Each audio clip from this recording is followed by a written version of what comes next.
Hi, and welcome to the Woman Birth Collective's Pregnancy and Postpartum Summit. I'm Melissa Chin Casey, and today we have the pleasure of speaking with a naturopath, a homeopath, and someone who's used homeopathy in her own pregnancy and birth, Dr. Anahid Jackson. Thank you so much for being here. Thank you so much, Melissa, for having me. Yeah, Dr. Anahid is a practicing naturopathic physician, a homeopath, and a teacher. In her first year of medical school, she was introduced to the field of homeopathy and instantly knew that it was for her. It was her calling. As a lifelong student and teacher, Dr. Anna has a passion for educating and for spreading the awareness of natural medicine and homeopathy to all. She's the co-founder of the Homeo Summit and the owner of the Healthy Roots Clinic, a private practice that treats adults and children. So, Dr. Anna Dr. Anna, can you tell me why you have a passion for homeopathy and what is it that's driving your desire to share? Yeah, thank you, Melissa. Yeah, so homeopathy is just the most amazing medicine. It's changed my life. It's helped me, it's helped my family, but mostly what it's done, and I love all natural medicines, but my heart is with homeopathy. What it's done is it's empowered me to not feel scared when things arise.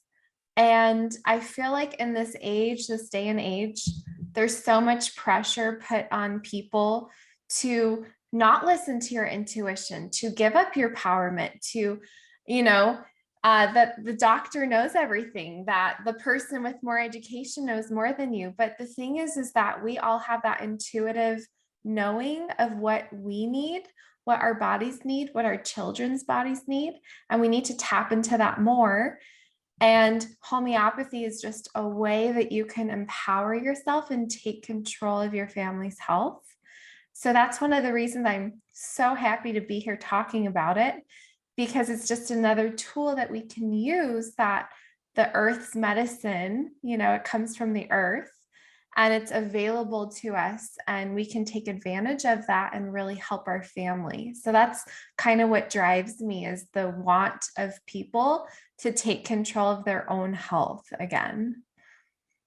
Yeah, it's a beautiful message to tap into your intuition and help you move forward without fear and without feeling like you're giving away your power. How does homeopathy help with that? What is homeopathy? Can you explain a little bit? Yeah. So I have my kit, one of many, many kits here. Okay. And so I always joke that I don't buy shoes, I buy remedies, and that's so true. And so homeopathy is basically, you take a substance. We have thousands of remedies made out of animals, minerals, plants, the whole periodic table. We have remedies made out of all of those elements. You take that, you dilute it in water 30 times, 200 times. It's a very diluted medicine, um, to the point where most of our remedies don't have any physical substance in them. But if you can imagine, the more diluted you get, the more higher the potency gets. So the actual stronger the remedies get, the more you dilute them and the more energetic they get. And so when you take a remedy, it's almost like plugging in a USB stick into a computer, or it's kind of like what we're doing now. There's no physical exchange of information, yet you're understanding what I'm saying, and it's changing the way that you're thinking, right? And so these remedies are like energetic wavelengths, like a USB download. As soon as it hits your body, it helps your body process the information. And so it brings you back to a state of health, and it helps your own body relearn how to heal itself. So, as a homeopath, I'm not doing the healing. Your body's doing the healing. I'm just giving you the message to remind your body how to heal again. Mm, that's so interesting. Do you have any examples of or like metaphors so that we can kind of understand how does the energy medicine work? I mean, I know that there's like subtle energy, I know there's EMFs. Can you kind of help us to understand how energy medicine works on our body? Yeah, completely. So homeopathy, you use like cures like. So a great example, one day my brother was at his job. He was a cook at a restaurant. All of a sudden, out of nowhere, his arms and his hands started burning like crazy. And he didn't touch anything hot or spicy. He didn't know what happened, but it was this intense 10 out of 10 pain. And he never cries, but he was crying. And he called me in a panic saying, "What should I do? My hands are burning. I don't know what happened, but I'm having such intense pain." And so, as a homeopath, my job now is to say, okay, what does it feel like? What makes it worse? What makes it better?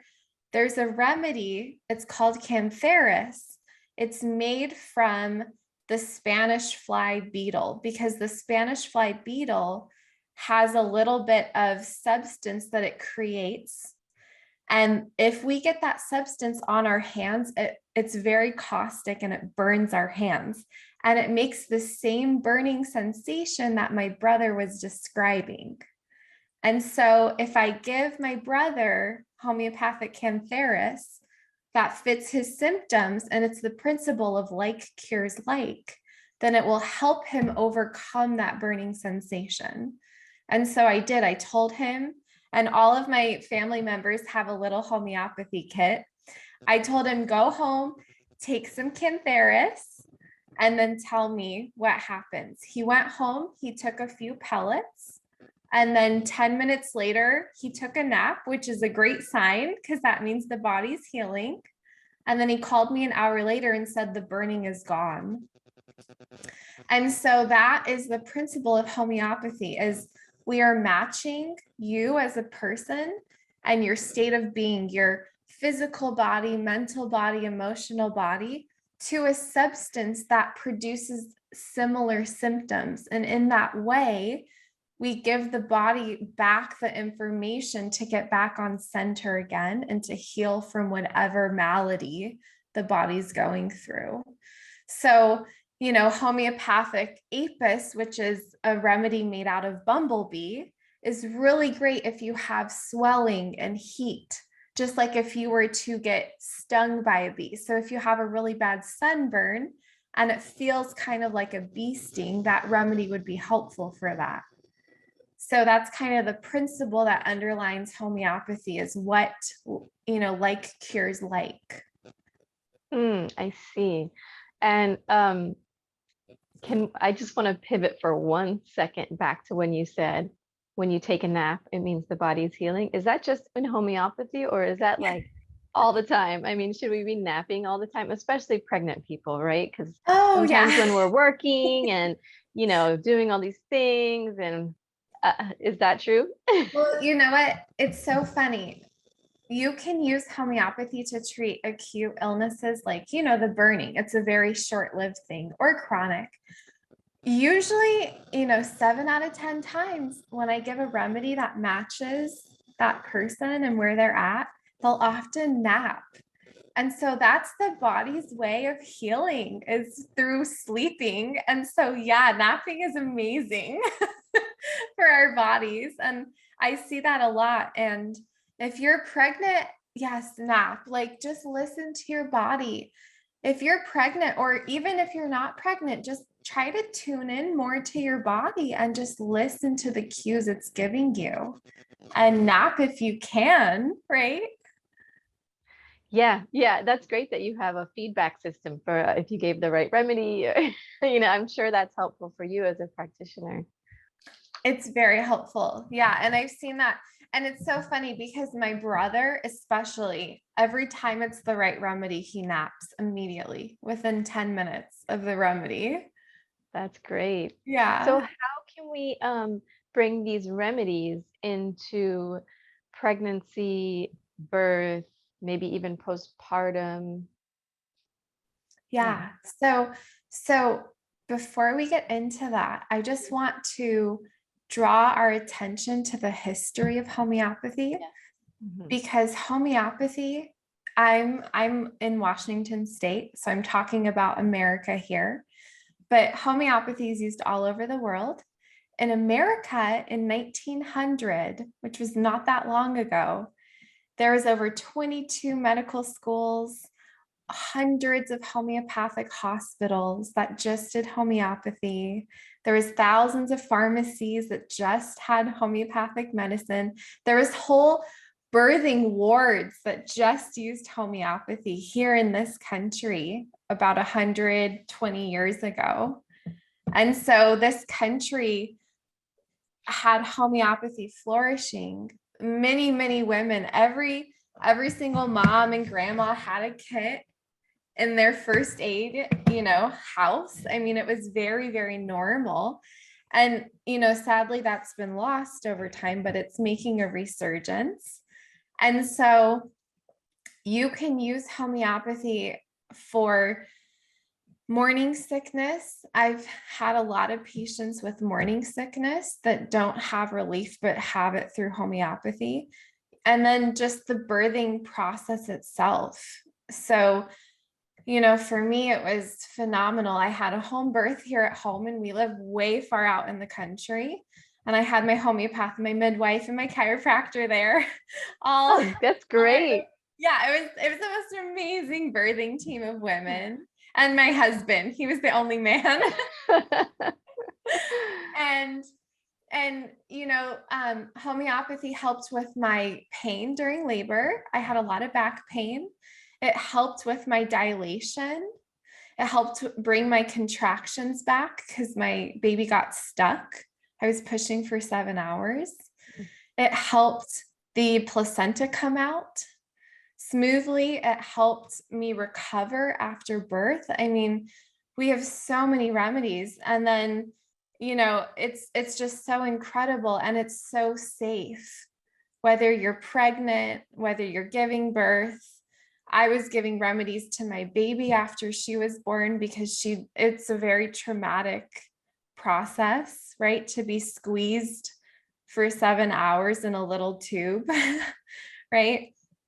And so there's so much that homeopathy can offer, and it's, great for those kind of emergency situations when there's a lot going on. Yeah, and it sounds like there's so many uses for it to kind of get the body back in balance. And it also sounds like the way you described it, that it's different from maybe herbal medicine or pharmaceuticals in the way that maybe you don't have to worry about a side effect when you're in such a delicate process thinking about how is this going to affect the baby. Can you speak a little Yeah. bit on that? Yeah, Melissa. So one of my first cases, right when I got out of medical school, I started a practice. I had a woman come to me. She was 12 weeks pregnant and she had a UTI, and she didn't want to take antibiotics. And so I said, okay. And I went to my herbal medicine book and I looked up all these herbs, and there's no research to say if they're safe or not, right? And Yeah. so I was like, well, I can't give that because there's nothing I can point to, Yeah. that says it's safe. And then I thought, well, this is great for homeopathy. And we tried, 3 different remedies. Finally, on the 4th remedy that she took it, and then her UTI resolved. And that's what happens. So you can treat infections using homeopathy. It's different than herbal medicine because we have a lot of remedies made from the same herbs, but they're very, very, very diluted. Okay.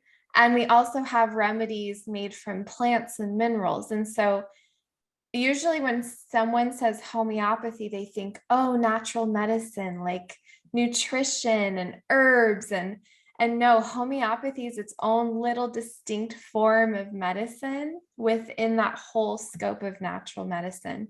And it's these very, they're kind of like sugar pellets. And let me try to open this here. These little tubes here is what homeopathy is. Can you bring it a little closer? Yeah, so maybe you've seen these little tubes. They're like little sugar pellets, boron, the little blue capsules at the health food stores. That's what homeopathy is. And it's so nice being a homeopath because it doesn't matter the age, it doesn't matter the situation, it doesn't matter if someone's on medication because this doesn't interact with medication like herbs do. You Mhm. can use homeopathy on anybody, on plants, on animals, any living person, Hmm. living thing, homeopathy can be used for and helped for. Wow, I did not think about using them on plants. I'm a big plant person. Um, but I did use them for myself in my first pregnancy. Yeah. I used Semicifugor and Yeah. Caulifilum, and I used that like what I understood about it at the time, which that was the first time that I had ever stumbled on homeopathy, was that it would help the cervix soften and open. And so my question to you is, how do you know when a remedy is working? You said you had four different attempts with the woman with the UTI. How can we tell, like, yeah, okay, we got it right? Because there's so many. Yeah. So I'm going to talk only on acute illness because chronic illness, autoimmunity, digestive issues, long-standing things, it's just so too much. You can go to school for 4 years and they do. They have homeopathic schools here that are like 4 years long that you can go learn. But for acute illness, like the lady with the UTI, within 24 hours, her symptoms should be improving within that first 1 to 2 doses of the remedy, because you dose it over and over, maybe every 3 to 4 hours. Mhm. The pain should lessen. The body should feel come into balance. If she's having maybe pain with urination, that should be the first thing that resolves. She can start to feel sleepy, meaning that she needs a nap, Mhm. meaning that the body's getting back into balance. And so when you're treating really acute things, it happens very quickly. I give it 24 hours. If there's no change, I switch to another remedy for something Okay. like an infection. If it's a very bad infection, I'll give it only a few hours. I should see a change. When it's something like birth, like for me, my midwife was actually giving me the same remedies, caulifilum and simicifuga, because my contractions were getting so weak and so far apart because I was so tired after 7 hours of pushing that my contractions came back 15 minutes after she started dosing me with those. Wow. And so it should happen in like a very acute, not not that birth is a crisis, but an acute crisis like birth, Mm, where the emotions are running high. mm. These remedies should work within 15 to 20 minutes. And if they don't, then you're not on the right one. Okay. So I know in like the health food stores, they'll sell like blends of maybe there's like six or eight different remedies in one thing, and this one's for like cold or this one's for UTI. Is that effective, or do you think it's better to just choose one and then feel into it and then choose the next? I know, Melissa. Yeah. I'm still trying to grapple with that. I've been learning this for 6 years and I still feel like I'm learning so much. Yeah. Mhm. I have to say though, that if you can get that one remedy that's really resonating, or maybe the one or two remedies back and forth, Mhm. that seems to be a lot better fit. And I say that because my little baby Ava, she was teething and I made a teething blend myself. It did nothing. Yet when I used one of those remedies, then I finally got relief. And that was a Oh. really interesting experiment for me to do that and to see that.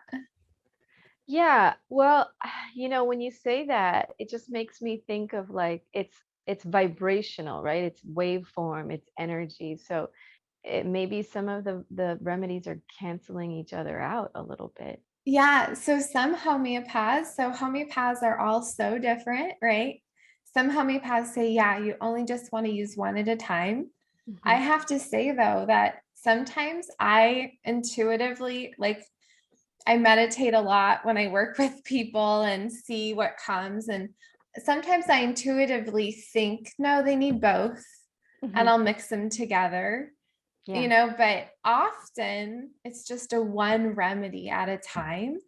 Yeah. And if you can really match to where that person is at, then it's almost like magic when you see it work. You're like, really? And then you see it work so effortlessly that you say, oh, that's just coincidence. It couldn't Right. have been the remedy, Right. but Right. I've seen that over and over and over and over and over, that it's Yeah. not coincidence anymore. But And the also shift can with be the so subtle.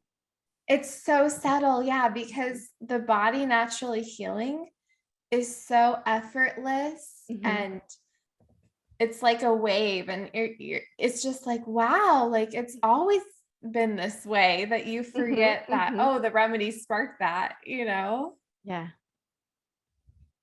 Yeah, when you're talking, I was thinking of the piano, and it's different when throw 8 remedies in a bottle. Well, you never want to hit 8 keys at the same time unless you're, a master pianist. But you can hit 2 or 3 and create a harmony. And then you were talking about giving one and then the other, and like that's a little rhythm that you're creating, right? So Yeah. it reminds me a little bit of music and the way that you're describing how you use it. I love that. I love that. Yeah. And we can even think of these remedies as, and I'm a pianist too. I was a Oh, piano wow. teacher for a really long time. Yeah. So I love the piano. And it's like hitting a tuning fork on the C tuning fork. And if you hold up another C, it will start vibrating with this C. Hmm. And it's that transfer of frequency. But if you hold up an A, it's not going to Mm. transfer. And so, again, hitting like cures like. If you hit that right frequency and give it to the body, and it's the right one, the body will accept it, integrate it, change courses, and then start healing. Oh, that's great. You Oh, know, yeah, that really helps me to understand how these are working on the body. yeah, yeah, and we will get to the point where science will be able to explain, Yeah. just like how we weren't able to explain gravity yet, it was still there. Right. We will get to that point. We're not there yet. Although Einstein had, because I'm working on homeopathy all the time, Einstein has a lot of quotes Hmm. about we are energetic beings. Even his equation E equals mc squared. If we decrease matter, we decrease mass, we increase the energy. So the further dilute we get, the more energetic the remedies get. Oh, okay. Can you repeat that? Decrease matter, decrease Yeah, mass. so E equals mc squared, Hmm. energy equals matter, and then C is the speed of light Okay. squared. And so as you decrease M, you increase E, Mm. Yeah. you know? And so Yeah. and so you have to, it's just it's like homeopathy just will explain the future of medicine. It's just so beautiful. You can tell I'm such a nerd, huh? Well, I love it because more and more these days, I'm getting into releasing all of these like incorrect belief systems that we think about the world. Mhm. And the reality is that science knows that we're vibrational. I studied engineering and physics in university, and we are vibrational. There's math that explains, how, the smallest particles move, and it doesn't move in the same way that matter does, right? It moves on with energetic laws. So shifts can happen immediately. They can happen in multiple dimensions. They can happen in multiple spaces. They can happen in the past, in the future. I mean, there's all these amazing theories that quantum physics has already recognized. and why it hasn't integrated into medicine or mainstream knowledge yet, and why everyone resists it so much. I don't really understand that, except for the fact that, our brains have to catch up with what we know, with the knowledge that we have. But yeah, I had a thought. Let me think where I was in that thought. Energy. Oh, waves. So the other thing that I tell this to my kids all the time is that you can describe anything as matter or as a waveform. It's the same, but you just choose what you're going to describe it as. So you can choose to see the world as solid, you know, gas, liquid, or you can choose to see it as all vibration. And the math supports that that's accurate and that's correct. So yeah, Mhm. we should just like bring that knowledge into the everyday also. I love that. I love that, Melissa. Yeah. And um, yeah, it's just such an incredible medicine. And so is all of the other medicines, herbal medicine, nutritional medicine. I'm so excited to watch, your summit and learn more. And really all of this again is just empowering us. What medicines has the earth given us? What is Mhm. that intuition telling us? If you're watching this and something in you is saying, oh, that's interesting, well, then explore that more, let that guide you. Yeah, can we talk about some of the specific remedies that you think are great? And let me ask you, my favorite remedy when I was pregnant was arnica. Um, is that safe? And I know there's different forms of arnica, right? So, some of them are creams and oils and pellets and lotions, and some of them say the ingredient is arnica homeopathic, but then some of them say arnica herb. So how do we know what's safe there, and what other remedies do you love for pregnancy? Yeah, yeah. So you definitely said one of my favorites, and it's the most available, which is Arnica montana. And arnica is a great, great remedy for just first aid. It's great for trauma. So bruising, bleeding, any sort of trauma to the area. I was taking, so it's funny, I was in the bath. My homeopath actually put in a couple pellets of arnica as I was laboring in my bath so that we could surround my body and the baby Oh with my that gosh. energetic field of, of arnica. It's amazing because I know there's going to be a lot of midwives watching this and doulas, and I'm a home birth midwife and we do a lot of water births. Um, so I know that the mothers and the birthing people are going to hear you and be like, "Oh, let me get my arnica and put it in the water." Yeah, yeah. And then I took arnica after, right? Because you're so sore. You're so sore. And it's not like, you take arnica and then, oh, all of it's gone. No, what it does is it just speeds up that healing process. What would have taken you a week is now going to cut that in half, 3.5 days. It just helps speed up that process of healing, is what it does. And so, what you want to look for if you're at the store and you get those little blue tubes, they're about $8 where I live.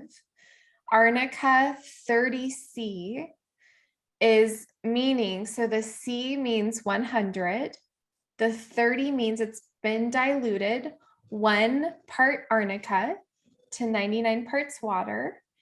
And so let me just walk you through this. So this way, you understand how these remedies are made. So they have a tincture of arnica. They have 1 part of arnica to 99 parts water. And then they succuss, which means they vigorously shake the jar of arnica and water over and over and over. And then they take 1 part of that to 99 parts water. They succuss. They do that over and over and over 30 times. So 30C means it's been diluted 1 to 99 times, 30 times of that. So anything past a 12, there's nothing in it.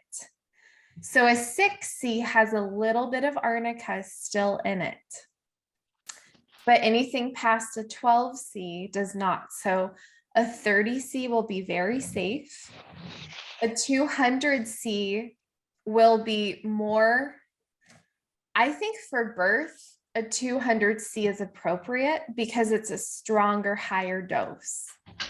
And birth is a very intense experience that you need a higher dose to match that.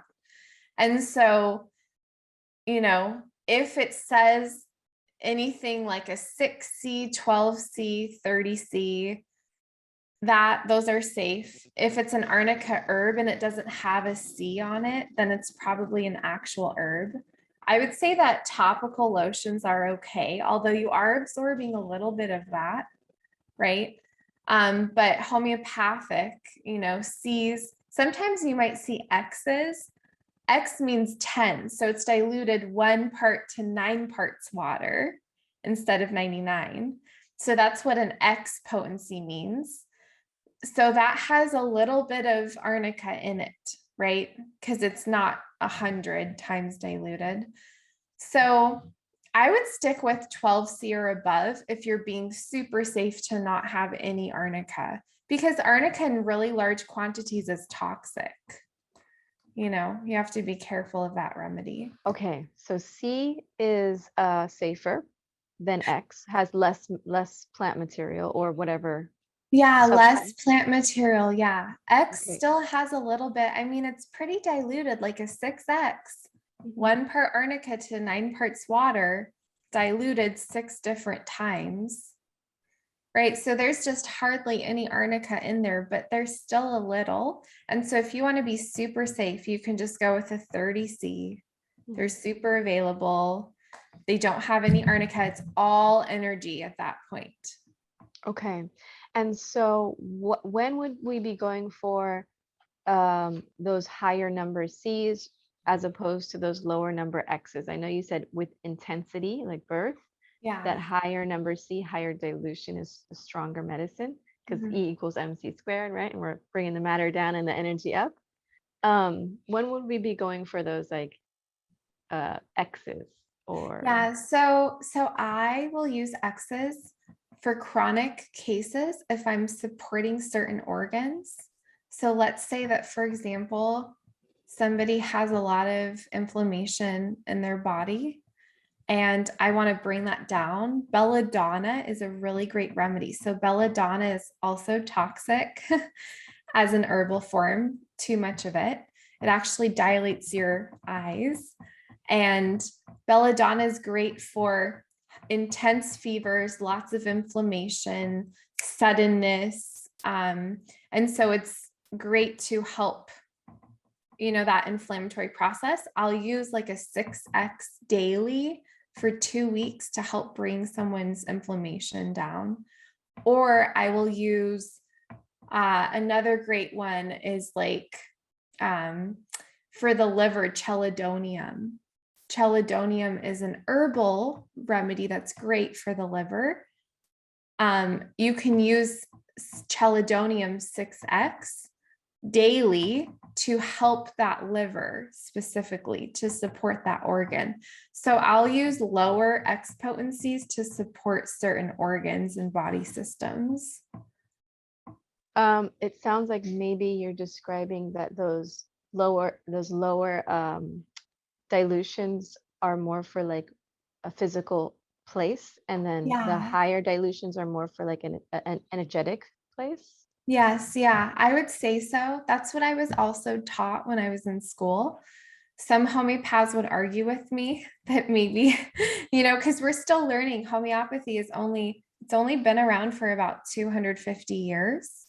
Samuel Hahnemann, the founder, he was a medical doctor in Germany in the late 1700s. He brought homeopathy forth. And so we're still learning, but yeah, lower physical, higher energy, more mental, more emotional, but you always want to match the intensity. So my homeopath, during our birth, we all had 200C remedies. That's all we used for the actual birth process because it's very intense. The air is thick in a room where a woman is giving birth. It's palpable. Yeah, absolutely, absolutely. You mentioned mental too. Can we use these for like mental, emotional, Oh, yes. especially postpartum? Like, how can we use these to nourish our postpartum selves? Yeah, yeah. So before postpartum, I use the remedy gelsemium. It's yellow jasmine. It's this beautiful yellow flower. Gelsemium is great for flus. I've used it for flus and colds. But mentally, it has a it's almost like a stage fright remedy. And you feel a lot of anticipatory anxiety. So when you're getting ready for birth and you know what's happening and oh my gosh, am I going to do this right? Or you're in the middle of birth and you're like, how am I going to do this? Oh no, how is this going to end? Gelsemium is such a great remedy for women right when they say that. Also, aconite, Aconitum napellus is also a flower. It's great for a huge shock where the feeling is I'm going to die. And so if a woman ever feels that way during birth, oh no, I'm not going to make that. This is not going to go well. I'm going to die. Something bad is going to happen. Aconite will bring her back and ground her. So those two remedies, aconite and gelsemium, are really, really, really good to know about. And then Um, postpartum, yeah. yeah, that's great because that fear of just, splitting or losing yourself happens so much in birth. And yeah, it's a great remedy to have. Is sepia a part of those birth? I think I've seen sepia used Oh in yeah, labor. sepia is such a huge remedy. Yeah, so that's the cuttlefish remedy. Sepia during birth, and I have my notes with me. And so sepia, there's a lot of exhaustion on every level. And so there can be a lot of bearing down sensation, exhaustion to the point where you love your family, but you just can't stand them right now. It's just you're pushed beyond your limit. It's great for menopause where women have done so much for so long and they're just beyond exhausted and they're wearing down. There's a bearing down. They have vaginal prolapse. It's one of our number one remedies for prolapse is sepia. So, yeah. Ah, that's great. So bearing down, you're talking about pelvic floor sensation. Sounds like a remedy for postpartum also. Yes. Yeah, where you feel like things are going to fall out of Mhm. you and so you have to walk funny. Yeah, sepia is really, really great for that feeling. Do you need to have the physical sensations as well as the emotional and mental sensations for the remedy to be that's the right one, or can it just be one symptom that you're feeling? You know what? If you can find a remedy that fits all, because in homeopathy, we're treating the whole person.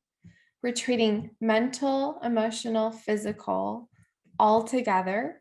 If you can find a remedy wrapped up in all of that, that's going to be a much better likelihood of helping that person. If you can only find only the physical, it will still help, but it might not help as much as something that has the totality of the person. That's really good to know. Now, I do want to ask you more of your favorite remedies, but I think it'll be a good time for you to kind of help us understand how do we find our own remedies? Can you give us like what it looks like when we're looking at a remedy and the description and the uses and things like that? Yeah, yeah. So there's a lot with these remedies, okay? You don't have to fit every symptom. I mean, these remedies just on sepia. Sepia is such a huge remedy. There are pages and pages and pages. In a remedy book, there's 10 pages, full pages of little text on sepia. All of the mental symptoms, all of the physical. You don't have to fit that whole thing in order to give that remedy, but that general feeling of the remedy, sepia feeling bared down, weighted down, um, overburdened by everything. That would be a good remedy to fit for that. If you want to get a book in homeopathy to, a really great book, um, Miranda Castro has a lot of books that are beginner homeopathy books. And she's actually in Florida as well. That's where she lives. And she has written some great books. There are other homeopathy books. So I really like Roger Morrison. He has great books that kind of go into more of the remedy pictures as a whole.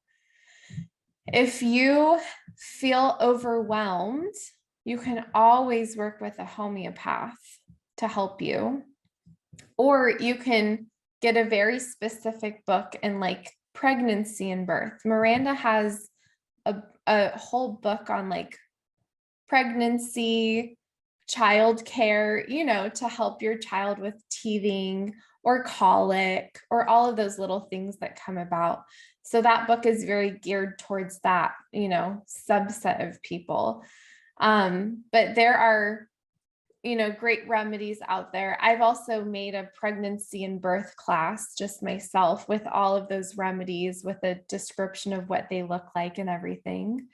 And so there's a lot of resources, but you just have to start reading and see what fits. And then also work with a homeopath. And along the way, they should be teaching you how to do this yourself, right? Is that they should be saying, okay, we're going to use this remedy. Why are you using this remedy? Oh, it's because you have this, this, this, this. Oh, okay. Right. And then over time, you learn yourself how to choose remedies. That's beautiful. You have a class, you said, is that available online? And if you do find a homeopathic physician or practitioner, is there licensing? Do you have to practice within your state, or can someone reach out to, like, if I'm in Florida, could I reach out to you, for example, and do some virtual work? Yeah, Melissa. So yeah, I do have a class that I created, and the class was created out of my own research preparing for my birth. And then I just made that available for people. And I charge $15. It's a really low cost class on my clinic, on my website. And there's other amazing classes out there too. And so I have a class, and then most homeopaths work online. And so you don't have to have a homeopath in your state. You know, most homeopaths are statewide. And so you can, you know, work with somebody in Washington or even Canada, you know, or even in Europe. And so there's a lot of homeopaths that, you know, work across state lines. Although, if you want to have a homeopath at your birth, then you want to have one in your state, right? So that they can come and attend your birth and help you. Yeah, absolutely. Yeah, thanks for making that available. That sounds like a really exciting class to check out. Do you want to give some more remedies? Do you have, Yeah. yeah, is that okay? Perfect. Yeah. So I will give a really, really good remedy. I just want to give a couple remedies for postpartum. A really great remedy is Ignatia. Ignatia is also a flower. Ignatia is our number one grief remedy.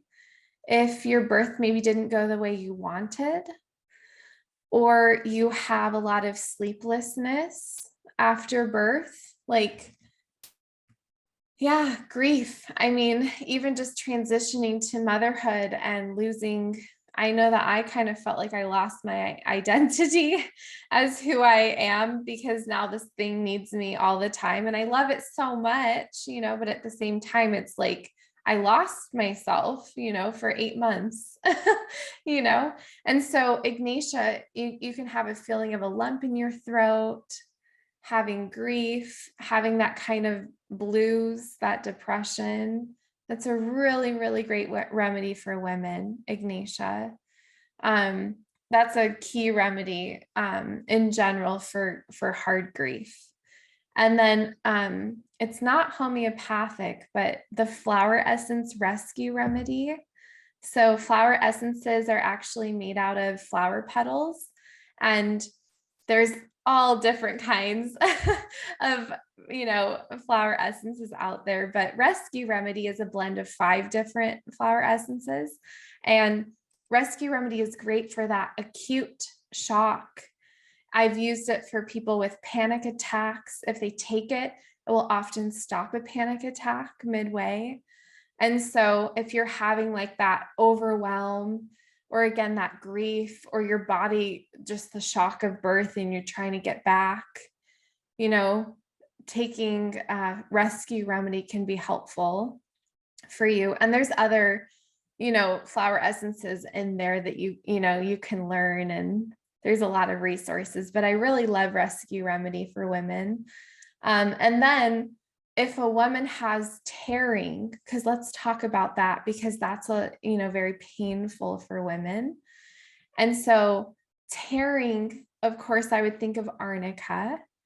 I would also think of the remedy hypericum, which is St. John's wort. So herbally, St. John's wort is really great for the nerves and restoring the nervous system back to health. Like it's great for depression. And so any nerve injury, hypericum is the number one remedy for. So arnica, we think of injury to soft tissue. Hypericum, we think of injury to nerves. And so that region of the body where the tearing occurs is very nerve rich. And so hypericum will help, heal that area faster. So I would mix arnica and hypericum for women. If women, Can I ask you about hypericum before you move on? yeah. When you're mixing the two, are you talking about pellets and then just kind of taking them, or are you putting them in water and spraying them on your perineum? Oh Like a yeah, peri yeah, wash? How yeah. would you take them? I would, what, you can spray it on the area, although if you just take it internally, that would be easy. And all I do is I just have a glass of water and I have my 2 tubes. I have my arnica and my hypericum. I take, my favorite number is 3. I take 3 pellets of each. I put them in water. I stir the water, and 1 sip is 1 dose. Oh, So if okay. somebody had tearing, I would take 1 sip every 30 minutes for a couple doses, and then maybe 2 to 3 times a day for the next 2 to 3 days until they're getting healing and they're feeling a lot better. Okay. Is it true that you can't touch the pellets, that you have to kind of like pop them in from the bottle? Yeah, yeah, and I would not touch the pellets. Okay. Yeah, because the remedies is on the outside of the pellets. Oh, okay. Yeah, Oh, because they're kind of coated with. and coated. Okay. Another question I had, hypericum for pain and nerve pain. I Yeah, know there's oftentimes pain with sex after the baby's born, after a vaginal birth. yeah. Is that a good one for painful sex? Yeah, so maybe, although my mind jumps to another remedy, Staphysagria. Staphysagria is also a really big remedy. It's like Ignatia in that there's a lot of grief in the picture and a lot of anger that's been suppressed. So people that need Staphysagria are really happy and they're holding on to all of that. It's physically a really good remedy when there's any sort of penetration that's unwanted, that the body does not want. And so if somebody, let's say, has a horrible traumatic experience with being raped or having penetration that they did not consent to, and the body's holding on to that, Staphysagria is a really good remedy to help clear that. So Staphysagria is a really great remedy. It's also good for surgery where the needle penetrated the body without the body's consent. And so anything that is forced into the body without its consent, Staphysagria is a really great remedy for that. Thank you. That's a great recommendation. Thank you. Yeah, yeah. And so, I mean, there are so many remedies, but those are really good ones to have in mind. And if I had to choose one, I would choose arnica because Yeah. arnica is just so great for trauma. And there's so much trauma to that tissue. After you give birth, you're so swollen in that area. You know, it hurts to sit. It hurts, you know, and then your stomach is so sore, right? Everything's just so sore. And so arnica is very helpful to recover from that soreness.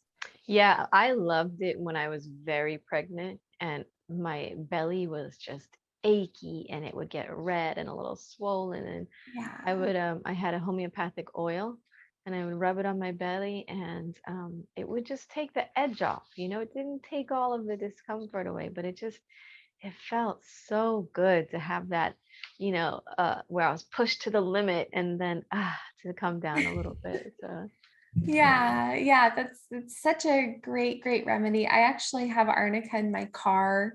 I just Yeah. have it everywhere just in case, as soon as anyone gets in any sort of, bonks their head a little too hard and my mama brain says, "Ooh, that's a little too hard."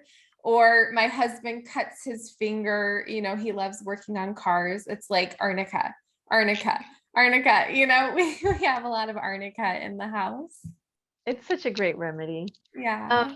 you mentioned, sexual trauma, and you mentioned grief, and you mentioned, some of these really heavy things that we carry. Is there anything else emotionally um, to prepare, like during pregnancy, that can support people as they move closer and closer to birth, or, anything else you can think of?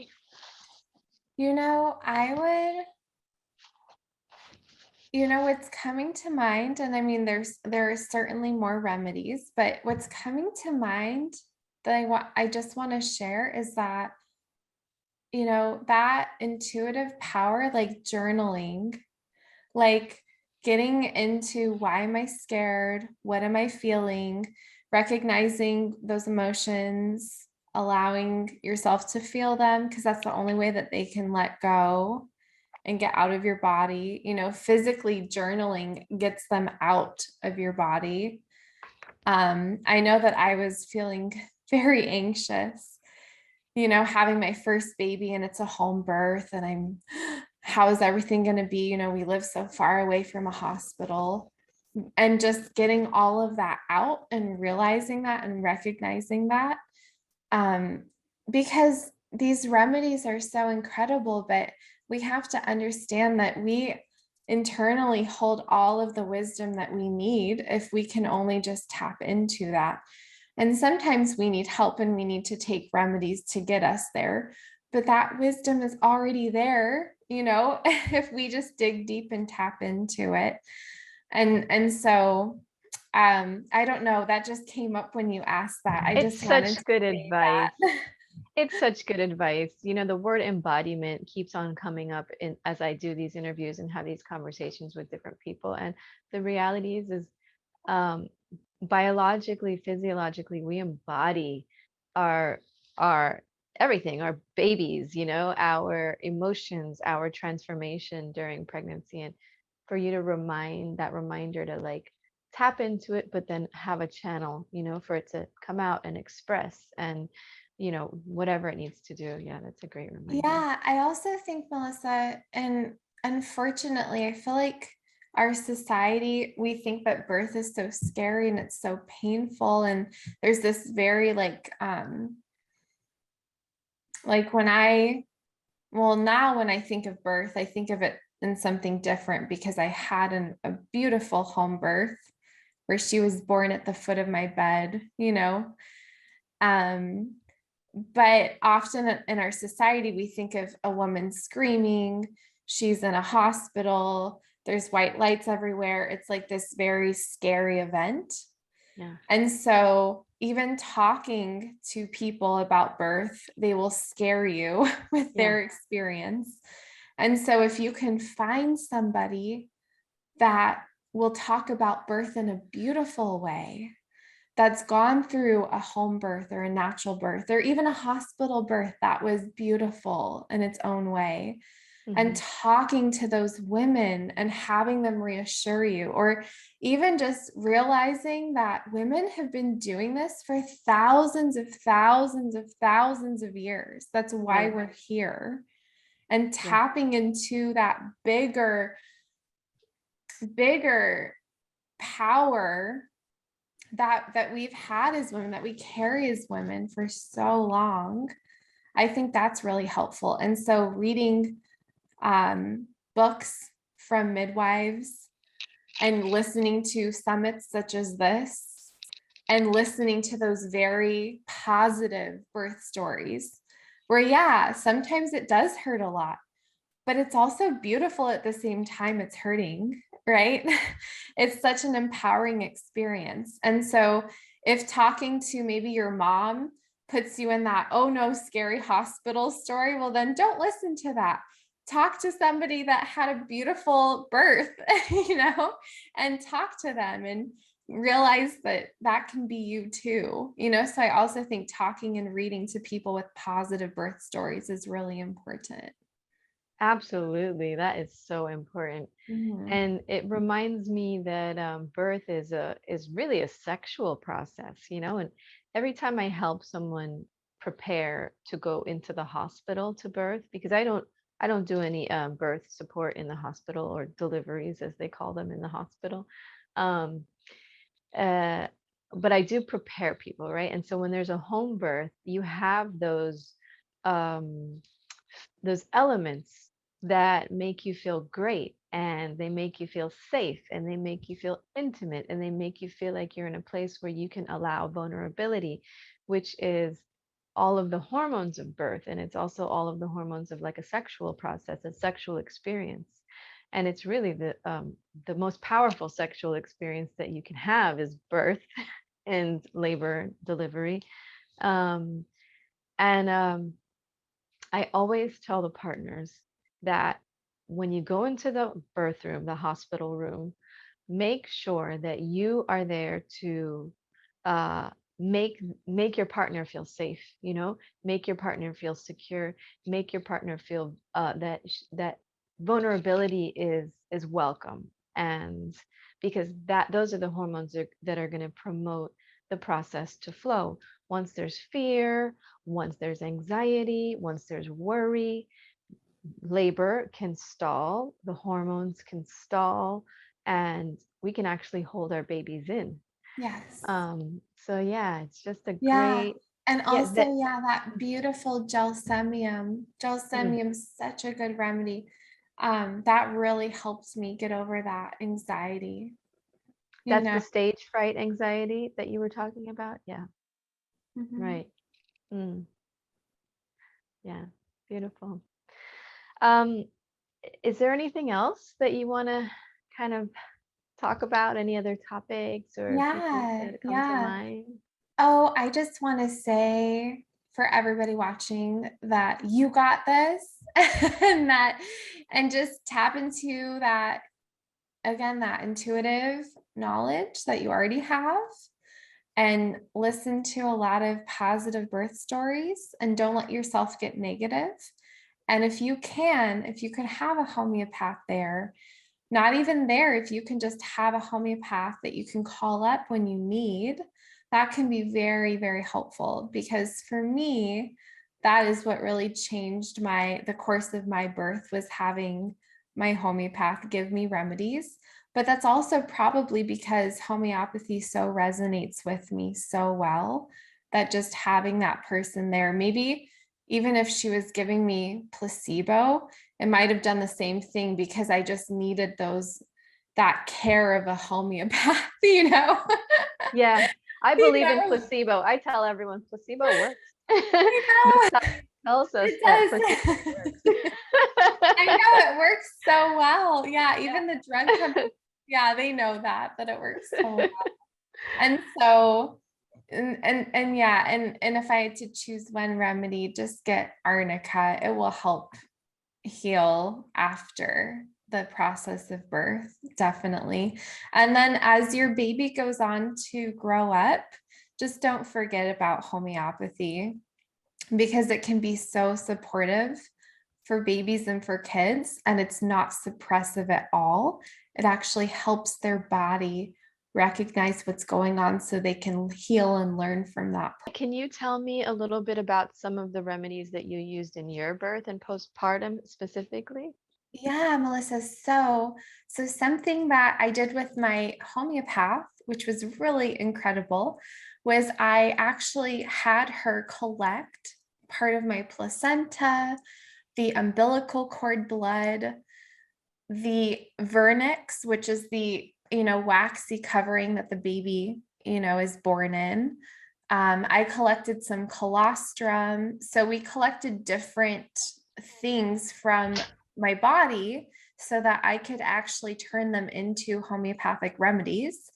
And a really great remedy, just in general, is just encapsulated placenta, or you can turn your placenta into a tincture and take that postpartum. That's very helpful for women dealing with postpartum depression or hormonal, their hormones are off or they just feel really fatigued. So placenta can be very helpful. And for me, because I'm a homeopath, I made the remedy out of placenta, my own placenta, and then I would take that remedy to help me. And so it's really easy to it's really easy to turn these substances into remedies. If you make a tincture form of the substance, like tinctured placenta, what you can do is the ratio of 1 to 100 is actually a quarter teaspoon to a half cup of water. So if you do a quarter teaspoon of the liquid to a half cup of water, then you can dilute, right? So you put a quarter teaspoon placenta tincture, a half cup of water, you shake it really hard 20 times in a glass jar, and then you dump out the whole water, knowing that a little bit's left in the jar, and then you add a half cup and you succuss again. Now you're at a 2C, right? You've diluted it 1 to 99 times twice. Then you dump it out, knowing there's a little left, and then add a half cup again. And you can do this to make whatever feels right, a 20C, a 30C. What's really fun is that some women will make like a 12C or a 24C of placenta, or maybe a 9C of placenta, because that's how long the placenta grew. And so you can make whatever you want. But that's really fun, is to actually collect your own remedies and then make them yourself for yourself. So that's something that I did with my homeopath to help me. I think you may have already answered these last two questions, but if something new comes up that you're thinking of, feel free.